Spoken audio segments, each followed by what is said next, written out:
I'm Kassidy, And I'm Kennedy. and this is Threads of Wellth.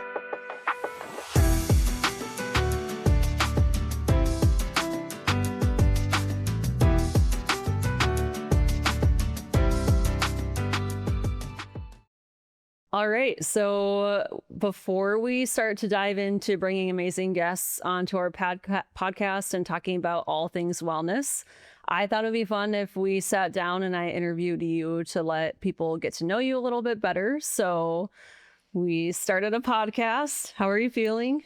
It's exciting. I feel like it's something that we've been talking about for a long time. So Yeah. I'm excited that it's finally happening, and that we've been talking about ideas for a long time on like topics we want to discuss. So Yeah, I feel like we have a lot of material to get going. we do. It's a little surreal that we're here. There's been a lot of planning and talking, and we're here, and it's exciting.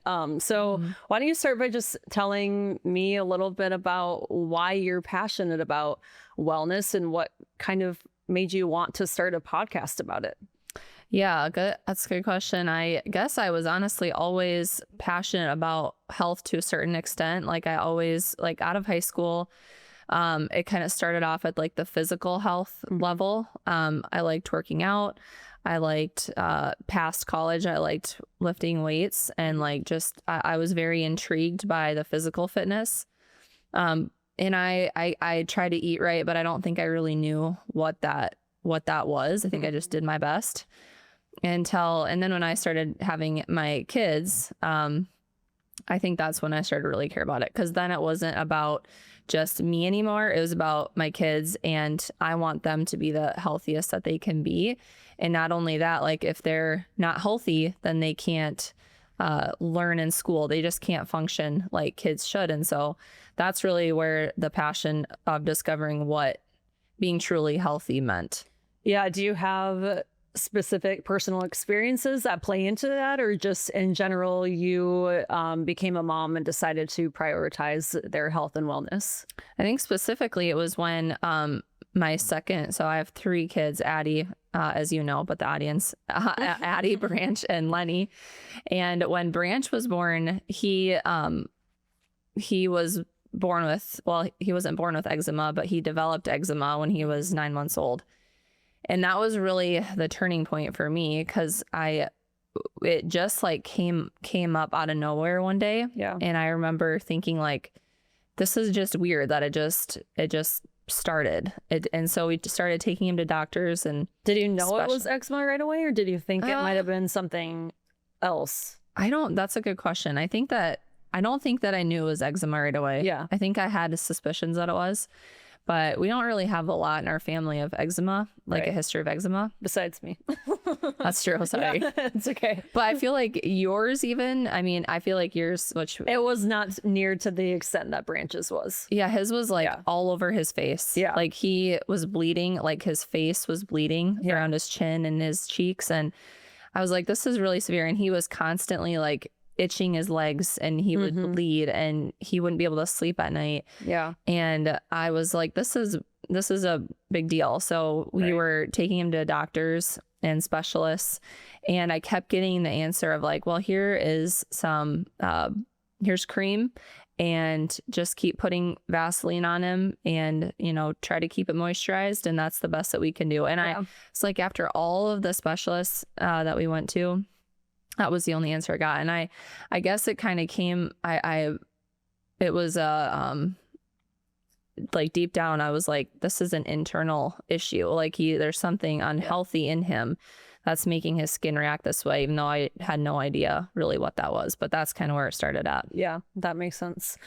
That's scary. I obviously became a mom this year, and when you have something that comes up out of the blue with no explanation, and you spent a long time trying to find the root cause of this, and are you still struggling with that? Do you think that you found the one key thing that has worked for Branch, or is it something that you're continuously working towards? Yeah, I don't think that there is like a one thing that's fixed it, which has been, I mean, if there was anybody that has, of course I say that, and I'm sure there's other people in my same boat, but yeah, I've tried every single cream, every single, of course I go like the things I try are more natural. But at the beginning of the journey, I was even like, we did steroids for a while. Yeah. And, I feel like I've tried everything that you could possibly try when it comes to eczema. Right. So but now I know better, now that I know that it's like a gut issue, and it's not going to be an overnight fix. It'll be a journey to fix it. I feel like there's definitely been improvements. So Lenny also has eczema, not as bad as Branch ever did, but so that we're kind of on the journey together of, with both of them together, of like, we're just working on their eating whole foods and real food, and working on building up their gut, because their guts are so vulnerable when they're young. You do one thing to hurt their gut and their immune system, it takes a long time to build it back up. Yeah, that's true.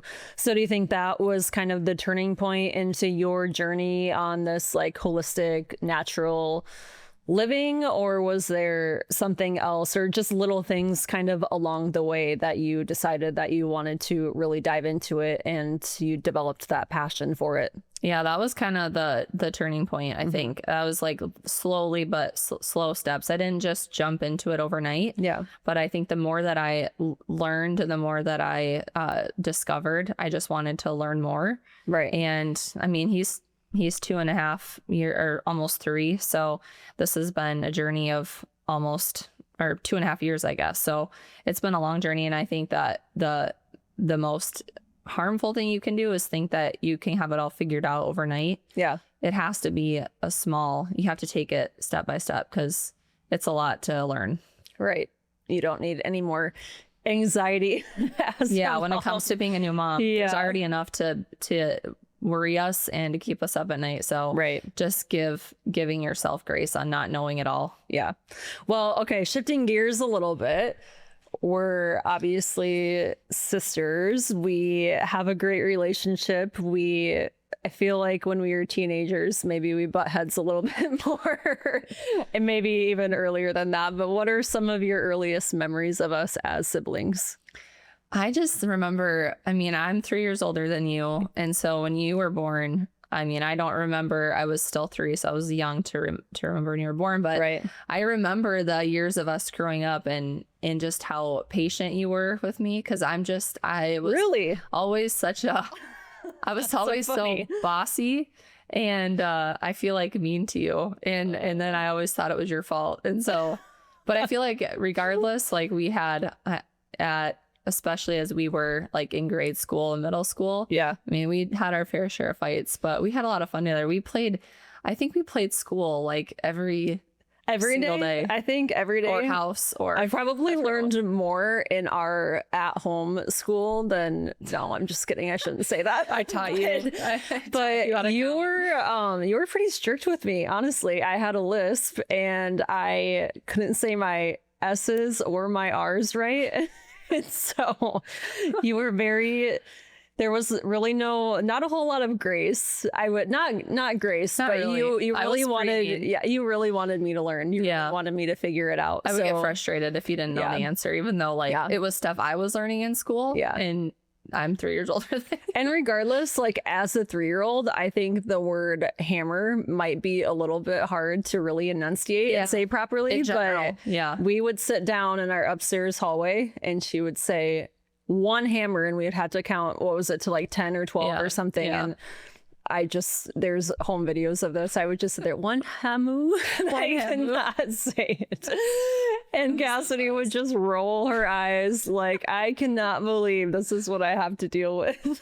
Get it together. You should know how to say this by now. Get it together. I think we just had so much fun. And I think about like, now the way, I mean, people talk about this, but the way that screens are when you just revert to kids, when they're bored, they just go and go watch TV or go watch a movie. Like, we didn't have that. We watched movies. Like, we have great memories of, like, you know, dad setting up tents in the living room and watching movies. But we also, like, when we were bored, we went and found things to play, like school or, you know, things like that.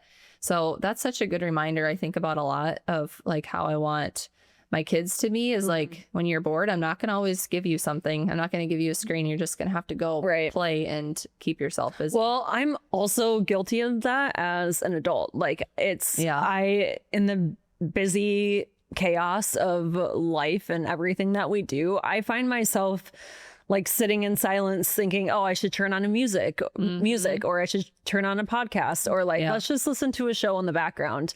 And I think there's a lot to be said of, like, we've almost been rewired a little bit to rely on, like, background noise and to music, not just, like, sit there and think, sit there and use our imaginations and brainstorm ideas and all of these things. And so I think, like, we didn't grow up that way, but I still find myself thinking that way and almost rewiring my brain to think that I need to fill that empty space with something. And so I get a little bit worried about, you know, the kids that grow up that way, that like, what is that going to be like when they're our age? Because we didn't grow up that way, but yet here we are. We still struggle with that. Yeah, I agree. It's a real thing. It's just what we're surrounded by all the time. It is. And it's hard to break yourself free of that. Yeah. So how do you think we have changed as, since we've been kids, personally, together, whatever that might be? What do you think, or how, in what ways do you think that we have changed? I feel like, I mean, as sisters, I feel like for the most part, which I find, I don't know, think it's necessarily unique, but I feel like we've stayed close. There's been times in our life that, like, you've lived separately. We've been in different stages of our life. Yeah.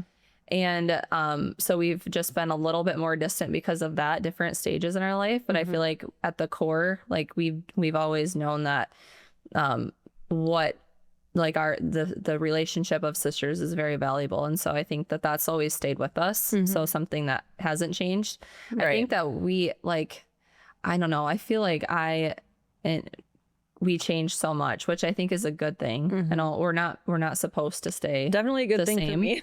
Yeah, me too. I mean, like, I think for me, like, one thing that's changed is that I, like, going back to growing up, I think I remember struggling, and I don't think that I knew at the time that it was selfishness, but I think I really struggled with selfishness of just, like, wanting it to be about me. And so having to, like, recognize that and grow from that, which is always still a journey. But I think that's part of maybe why I was bossy sometimes too. Just a little bit of the control factor. It's fine. No big deal. So I guess that's interesting because we talk a lot about the Enneagram, and I know, like, our family has talked about the Enneagram a lot, and we have spent hours talking about what that means and our strengths and weaknesses as far as it comes to that. But you're an Enneagram 7, right? I'm a 7. Okay, so what does that mean? So 7 is kind of an adventurous person. They don't like routine. They don't like going through the motions. So, like, I'm always, and there's so many things I relate to about a 7, but, like, I always have to be thinking about something exciting that's ahead. Like, just that adventurous side of it. I also don't like I can't function in negativity. Which is a really big component of a 7. So they just are always, like, turning things to be positive. Which can be, is a good thing, but can also be a bad thing. Like, if you're, like, I know, like, when I'm talking to someone and they're maybe think that they're just venting, and trying to get things off their chest, I can be, like, trying to turn that into a positive thing. And they're just like, no, I just want to, like, tell you what I'm feeling right now. You don't have to turn it into a positive thing. That's so funny because Tanner, my husband, is also a 7. And I used to get so frustrated at him before I realized he was a 7, and now it makes complete sense because I'm like, I just want to talk to you, like just let me just listen. And he's trying to, and it's nothing, it's not a flaw, but it's a good thing that you're trying to spin it and like, okay, let's make something positive out of the situation. Let's make something positive out of the scenario. Like, you can't do anything about it, you can't fix it, you can't whatever. And so let's try to see the positive in it. And I'm just over here like, that sucks. I can't talk to you about anything. Kyle too, I'm sure he feels the same way. Like, he's just trying to like state things that have happened in his day. That's sort of real facts. And I'm like turning things into like, well, don't be negative about that. And it's just like, so it's a good thing, but I think it's also can be, you have to kind of catch yourself too. Right. But yeah, 7s are just they thrive on freedom too. And just like, lots of FOMO, maybe. Yep, FOMO. Yeah, that's a big one. Yeah, and not being told that they can't do something. Like, it just kind of really gets to a 7. So, and you guys like to plan, like you. I shouldn't put words into your mouth, but I feel like you like to have something to look forward to. You know what I mean? Yes. Like not that you always have to be super busy, maybe sometimes, but you also like to have something to look forward to, whether that's planning a trip or even just making like a walk to the park with your kids, like an adventure. Like, that's something I admire about you, because I need to do better about that and just like live in the moment and make even like the small mundane things an adventure. Yeah, I think that's it's cool. hard. It's sometimes hard to like, you have like things in your day you got to do. Right. But I think then that's when I'm just like, I got to get out of that and I just got to go do something crazy, and just not crazy, but like something out of the Let's go crazy realm of like, I think it was a couple weeks ago, Addie I pick her up from school every day at like 11:20, and I was supposed to bring her to daycare, but I was off of work, and I'm just like, actually, I was off of work, and I'm like, you know what,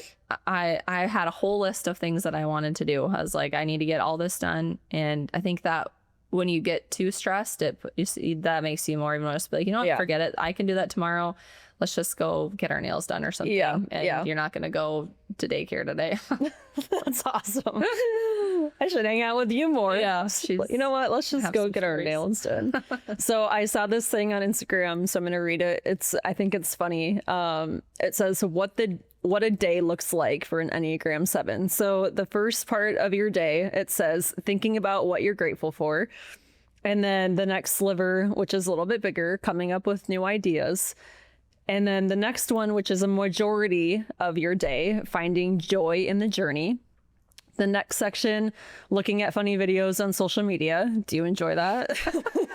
So my Instagram DMs prove that I like that. And then the last part of your day, dreaming about the future. So that's very positive. Do you think that's very positive? Do you think that's I mean, does that sound like your average day? Yeah, I think that's pretty reasonable to say. I mean, sometimes I think with a 7 that it can look like from the outside world that like you don't have any goals and you're just kind of like prancing around and enjoying life. Head in the clouds. Which is like, I think that I try to find, in the things that I'm doing, find them fun, which, it explains a lot, because in everything that I do, I really do enjoy it. Like in my job and everything is fun for me. But I think that sums it up well. It's like, even when I'm doing I'm working during the day and I'm maybe doing small tasks, I'm trying to like find the joy in them. Yeah. So that's pretty spot on. That's a great way to live. I need to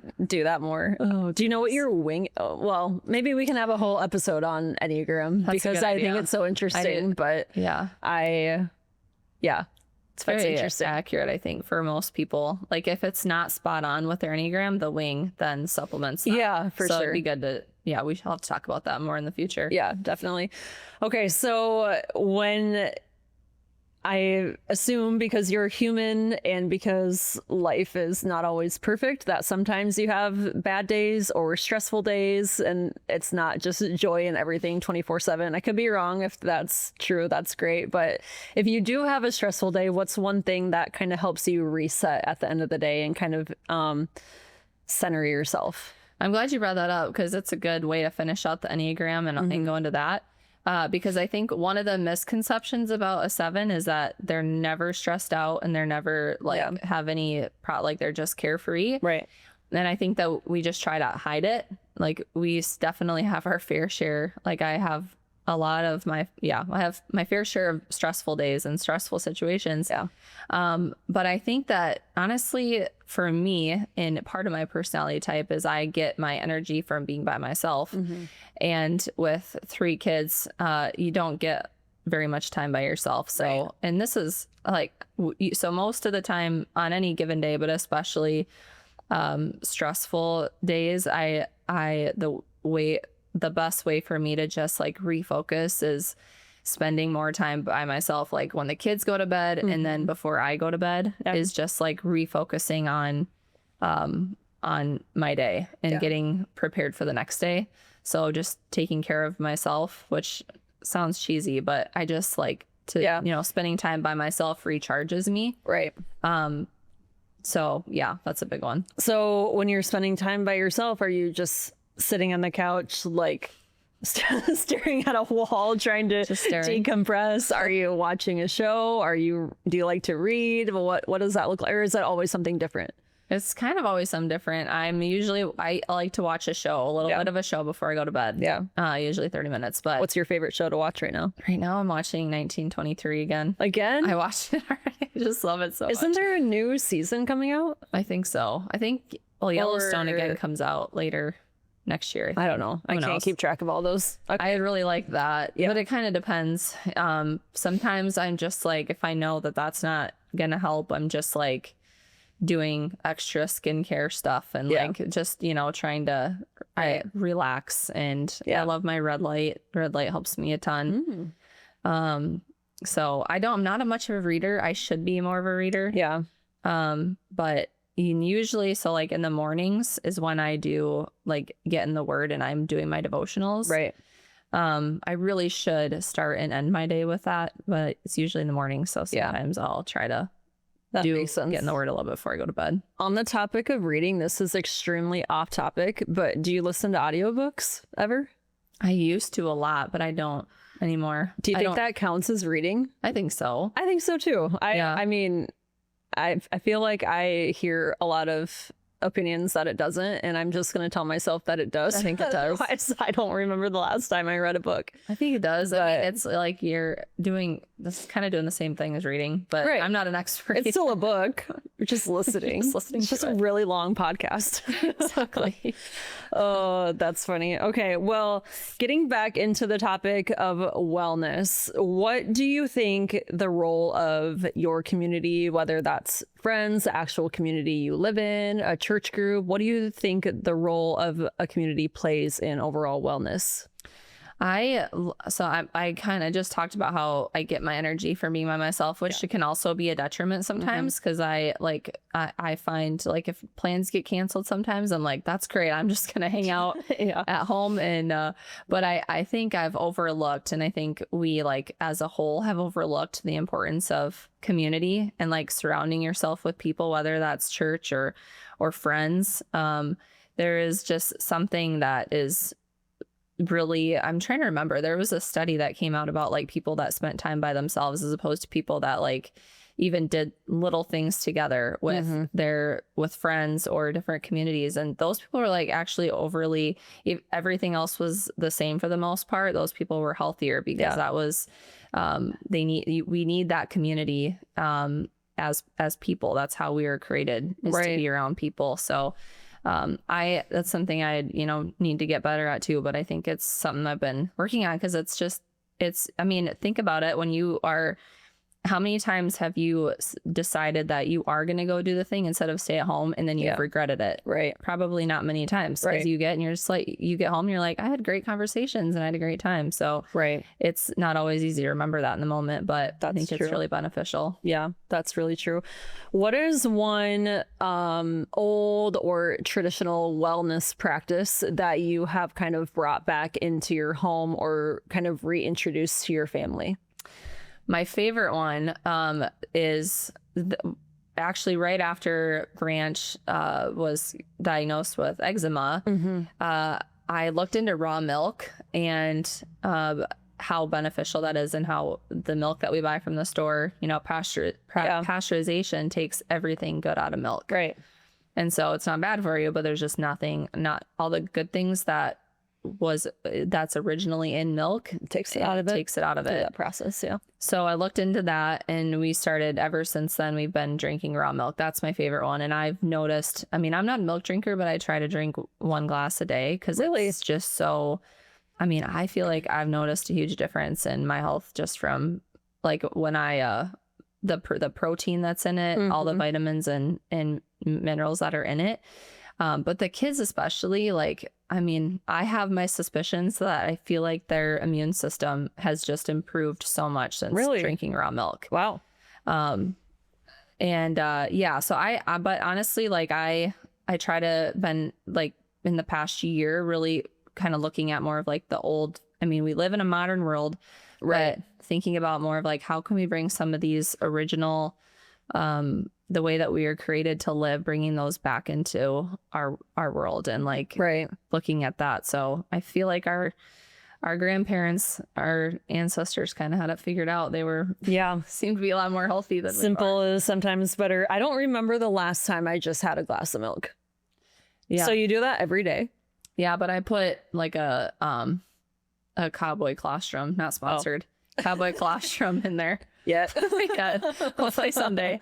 Hint, hint. Yeah, but I mix in their vanilla in with milk. Does it actually taste like a milkshake? It actually does. So I was dairy free for 7 months because of like breastfeeding and all that kind of stuff. But so I've never actually tried that, but now I need to try that. You can. Yeah. That's well, and there's this like it's so drinking raw milk and then and whole milk from the store, so much different. Like it tastes like it just is unbelievable how much different it tastes. Which is funny because growing up with you'd sit down for supper at night as a family and we would all like have a glass of milk. Yeah. And obviously I thought it was delicious, but I remember Mom would always have a glass of water and I thought she was insane because she was not drinking milk, which is so funny because now I don't remember the last time I had a glass of milk, but just for a while, I remember we'd sit down for supper. I'm like, I do not know. She is ruining her meal because she's not drinking a glass of water. Drinks so much milk. That's so funny. Okay, well, we should probably wrap this up, but is there any last words of wisdom that you have for our audience or anything else that you want to say wellness related or just about you that you want people to be aware of? I don't know about words of wisdom. I'm just excited to do this with you and discover. And I think that hopefully we will really portray it to people that like we don't have it figured out and that we're on this journey with the audience and like, but we really care about just making it realistic for not only moms, but for anybody to really live healthier lives and make it more applicable to, because everybody's life is different. Right. Wellness without pressure. That's our goal. Yep, perfect. Exactly. Well, thanks for answering all my questions, and we will see you next time on Threads of Wealth.